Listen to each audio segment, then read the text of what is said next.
Hello viewers, kembali lagi dengan gue Udin, berasal dari Mars. Oke, di sini gue akan menceritakan alur yang berjudul A Man's Life, atau dalam bahasa intelektualnya Otoko no Isou. Cerita dibuka dengan meninggalnya nenek dari Sugumi.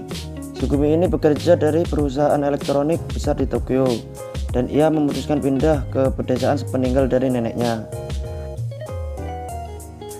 Tanpa ada angin atau hujan, muncul laki-laki STW, atau bisa dikatakan sedikit tua, muncul di depan rumahnya. Dia bernama Jun Kaeda.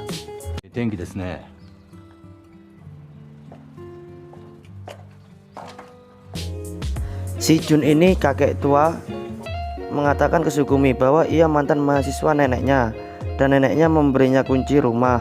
Sugumi yang tidak tahu maksud dari si Jun ini pun mulai hidup bersama.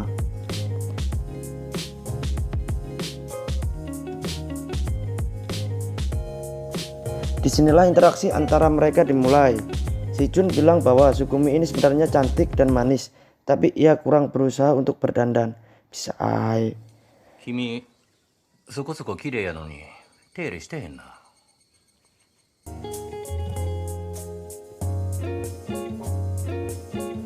Skin berlanjut ketika Sugumi kehilangan kalungnya, dan Sugumi bilang bahwa kalung itu tidaklah penting baginya karena kalung itu milik pecundang.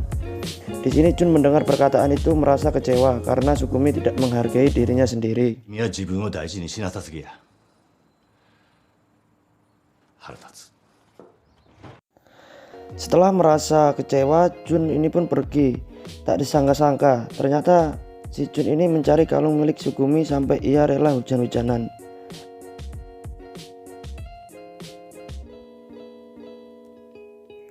Setelah menemukan kalung yang hilang milik Sugumi, dia pun memberikan kalung itu dengan cara memeluk Sugumi. Modus ini Bambang. Film berlanjut ke malam festival yang ada di desa tersebut. Jun dan Sugumi pergi bersama, dan di sana Jun berkata bahwa ia tidak peduli dengan masa lalunya dan tidak akan pernah meninggalkan Sugumi, baik itu dalam keadaan apapun. 君の過去のなんのはどうでもええわ。 Keesokan harinya acara 40 harian nenek Sugumi tiba. Di situ Jun menyatakan kepada semua orang bahwa dia menyukai Sugumi. Mendengar hal itu, seketika Sugumi langsung pingsan. Setelah acara selesai, tukang pos datang mengirim surat untuk si Jun. Karena Sugumi terlalu kepo dengan surat itu, ia pun membaca surat itu dan seketika menendang Jun dari belakang yang lagi mau sebat.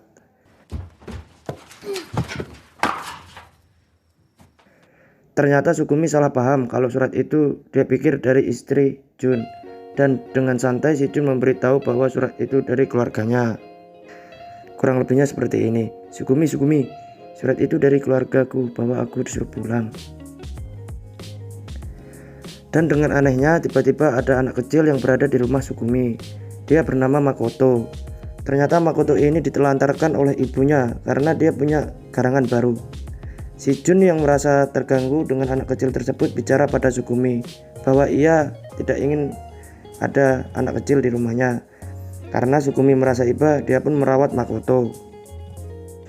Karena Makoto yang terlalu banyak tingkah, Jun pun memarahi Makoto. こら！僕がいただきますと言うまでは足をつけてはいかん。 Si Makoto ini hidupnya main Mobile Legends terus. Akan tetapi Sugumi sangat menyayanginya. Di sisi lain, meskipun tidak terlalu suka dengan adanya Makoto, dia mengajarinya untuk membuat kayu bakar. Seminggu berlalu, ibu Makoto tidak datang menjemputnya. Ia pun merasa kesal dan malah tidak mau diajak pulang Sugumi, dan lebih memilih berdiam diri di atas rel kereta api. Niat mau bunuh diri kali ini bocil ya. Sangat membagongkan. Skin pun berlanjut di mana Makoto kabur, yang mana membuat Jun dan Sugumi mencari ke seluruh desa. Ternyata bocil ini kabur di sebuah stasiun. Mendapat info dari penjaga stasiun, Jun dan Sugumi pun datang menjemput Makoto dan mengajaknya pulang.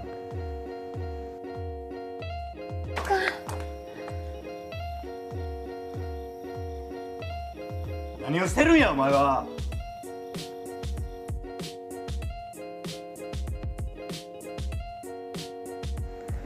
Keesokan harinya, hari-hari yang ditunggu pun tiba. Makoto yang dijemput oleh mamanya, dan sebelum pergi Makoto pun mengucapkan terima kasih karena sudah merawatnya.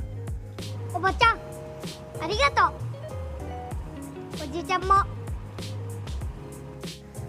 Merasa sedih, Sukumi pun lari mengejar mobil Makoto, akan tetapi ditahan oleh Jun. Sepeninggal Makoto, ibu Sukumi datang dan mengatakan kalau ia ingin menjual rumah neneknya. Akan tetapi Jun di sini bersedia membeli rumah neneknya dan menikahi Sukumi. Sorenya pun si Jun menggambar di meja kerjanya. Datanglah Sukumi menjahili Jun. Setelah bercanda terjadilah adegan yang mana skin harus di skip. Keesokan harinya Jun mengajak Sukumi pulang ke rumahnya. Si Jun ini tidak pernah pulang selama 30 tahun. Saudaranya pun heran melihat si Jun yang sudah mulai menua dan berprofesi sebagai seorang profesor. Setelah banyak mengobrol, Jun pun membeli mobil saudaranya dan mengajak Sukumi keliling kota. Skin pun berlanjut di tempat yang penuh bambu. Di sini Sukumi menanyakan kepada Jun kenapa dia meninggalkan keluarganya.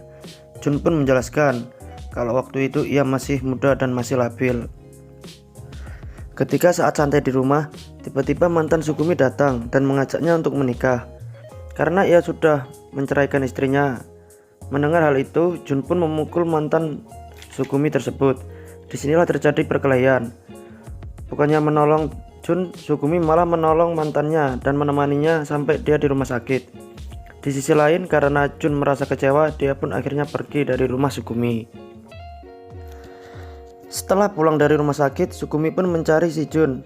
Akan tetapi si Jun sudah pergi. Sukumi pun curhat kepada tetangganya soal peristiwa yang telah terjadi. Dan keputusan Sukumi lebih menolong mantannya daripada menolong si Jun adalah hal yang salah. Hari-hari pun berlalu dan Sukumi pun merasa kesepian tanpa kehadiran Jun. Suatu malam ada berita bahwa akan ada badai di desa. Seketika Sukumi langsung lari pergi ke rumah tetangganya untuk menolong dan berharap agar ia mau mengungsi di rumah Sukumi. Sukumi pun langsung menggendong nenek tersebut di tengah cuaca hujan angin. Saat di tengah jalan, Sukumi terjatuh karena sudah tidak kuat menggendong si nenek. Disinilah tiba-tiba Jun datang membantu Sukumi.